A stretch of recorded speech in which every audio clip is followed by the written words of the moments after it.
This is Dan from Shawe Physio, and in this video I'm going to be talking about core stability training to both manage and prevent low back pain. So when I'm talking about core stability training, what I'm really talking about is targeting those deeper core muscles, okay? So those muscles that sit under everything that we can see. So, when we normally talk about, or people normally talk about core stability training, we're thinking, six-pack abs, lots of crunches, lots of twisting, Russian twists, all that kind of stuff to get those defined, lean six-pack abs. And that wouldn't be what I would call slow. That wouldn't be what I would suggest to do for core stability training.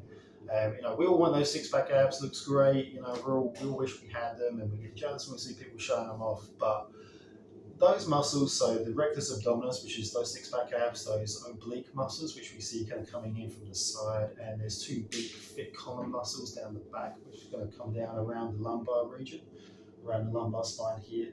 Those muscles, they are part of your core muscles. They're what's known as your global core stabilizers.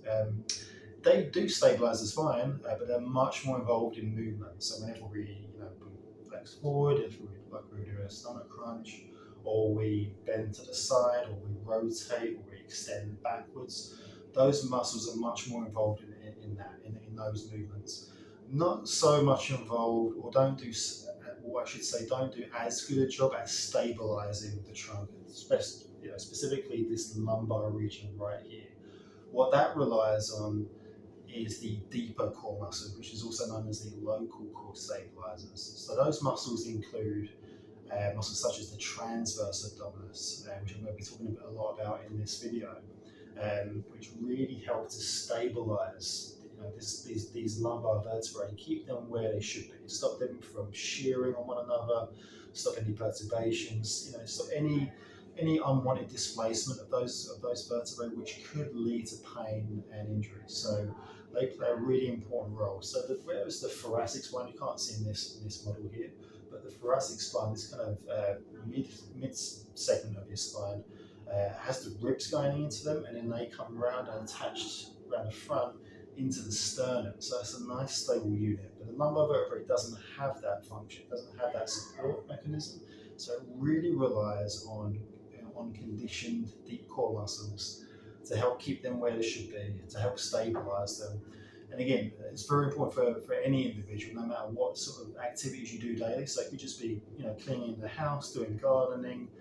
We still need those muscles to be active, because again, they do have a propensity to get weak.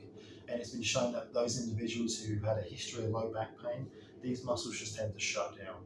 Definitely, if you're someone who goes to the gym regularly, if you do a lot of exercise, if you're involved in doing some heavy strength training such as squats and deadlifts, it's really essential that you have those deep core muscles to stabilize the spine, because there's going to be a lot of force going through that area.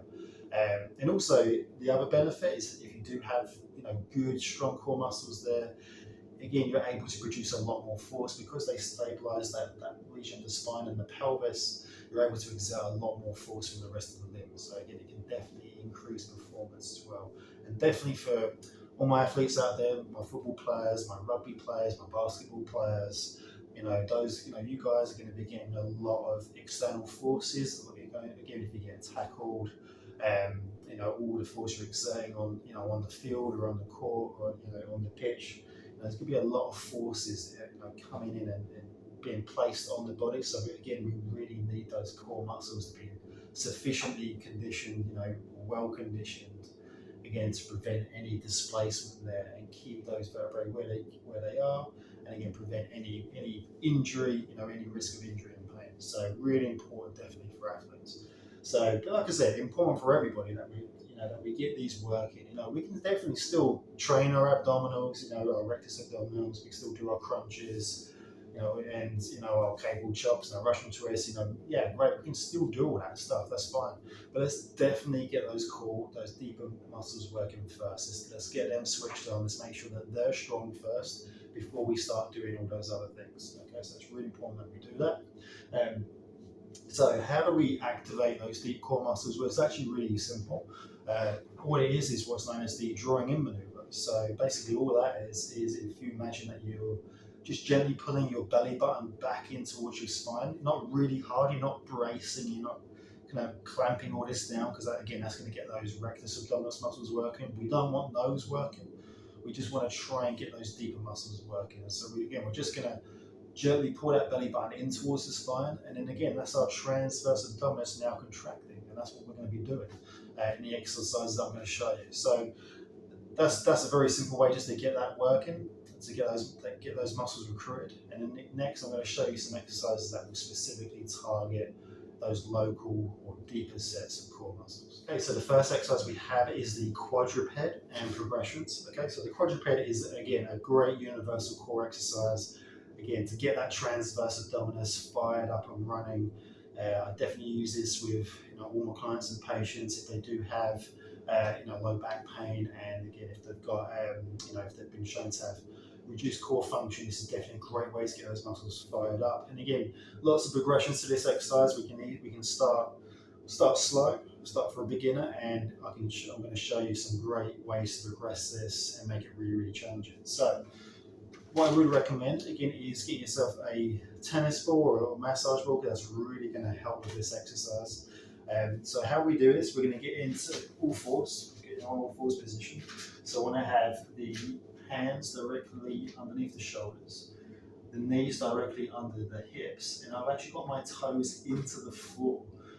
Interestingly, the research shows that if you leave the feet up, which is called dorsiflexion, we actually get a little bit more core activation. We don't know why, but we're going to get all the core activation we can get. So let's do that. Let's put the toes into the ground. And what I'm going to do, I'm going to make sure that my shoulders are down and back. I'm not up here. And once I'm in that position, you also notice I've got a nice neutral spine. I'm not rounded here. I'm not excessively curved. I'm just neutral. What I can do is use the ball here to go onto my back. And again, that just gives me some feedback. Lets me know that I'm in the right position, because if I'm too rounded, the ball will just roll off.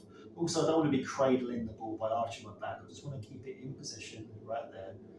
And again, that gives me some feedback, because it's difficult to know if we're in the right position without the ball. And I've already lost it. There we go. Ball's on there. I wasn't activating my core as much as I should have. So I'm in that position. I'm going to gently pull my belly button in towards my spine. And this is the starting. This would be the first progression right here. So my shoulders are down and back. I've got my belly button gently drawn in, and I'm just going to focus on not losing that ball and keep it where it is. And this might be the start. This might be where you want to start. And again, we might want to just do 5-second holds. That's fine. And relax. You might want to draw back in, hold for 5 seconds, and relax. And ideally, we want to try and work up to holding that belly button in for up to a minute. If we can get up to a minute, then we can progress. So our next progression would be to draw the belly button in, have the neutral spine, and now we can take one hand up and start to move the limbs, and we can come back and alternate to the other side, all while maintaining the ball on our back, neutral pelvis, neutral spine. Notice I've got my chin tucked. I can start to move the limbs. So once we do the hands, if we can do that for a minute, again, we can move the hands without losing the ball. We can progress further. So now we can start to move the legs and the hands. So I can start by taking one hand up, and I can extend my opposite leg. So on the opposite side. And again, I don't want to get this leg super high. I just want to get my legs straight. Imagine you're just trying to get your body as long as possible, still maintaining the drawing in. And we can come back. And then we can alternate to the other side. Again, keeping that drawing in maneuver going. Keeping a nice neutral spine. Not losing the ball. Coming back again. And again, we could keep alternating. Again, for up to a minute, that would be a good. If we can do that for a minute, that would be a good time to then maybe progress further. And so the next progression we can do, again from here, if we can do that very well, we can start to take the counterbalance element away. We can extend the leg back again, But this time, rather than having that hand up, which is going to act as a counterbalance, we can neutralise that. We can take that balance away by placing the hand on the opposite shoulder, which is going to make it a little bit tougher for us. Again, keeping the belly button drawn in. And again, we could alternate to the other side as well. We could do a few of these again without losing the ball. Drawing in.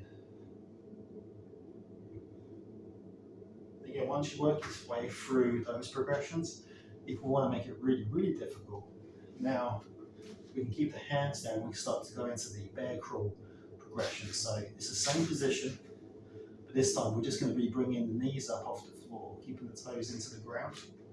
Again, maintaining the neutral spine, drawing the belly button in, and the knees just come up. And we're just going to hold that position. This is a lot more challenging now.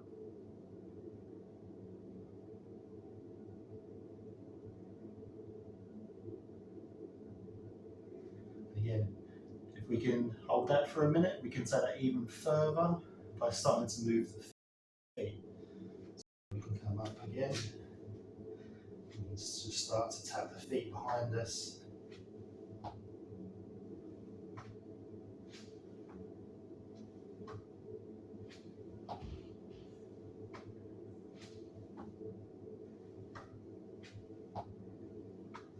So there you guys go, that is the quadruped progressions. So again, we started off very basic, just in that all fours or quadruped position with the ball on our back, maintaining the neutral spine, not losing the ball while keeping the belly button drawn in.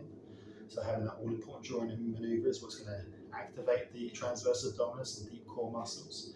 We then progressed on by moving the limbs, by moving the hands, so moving the arms, and then moving the legs.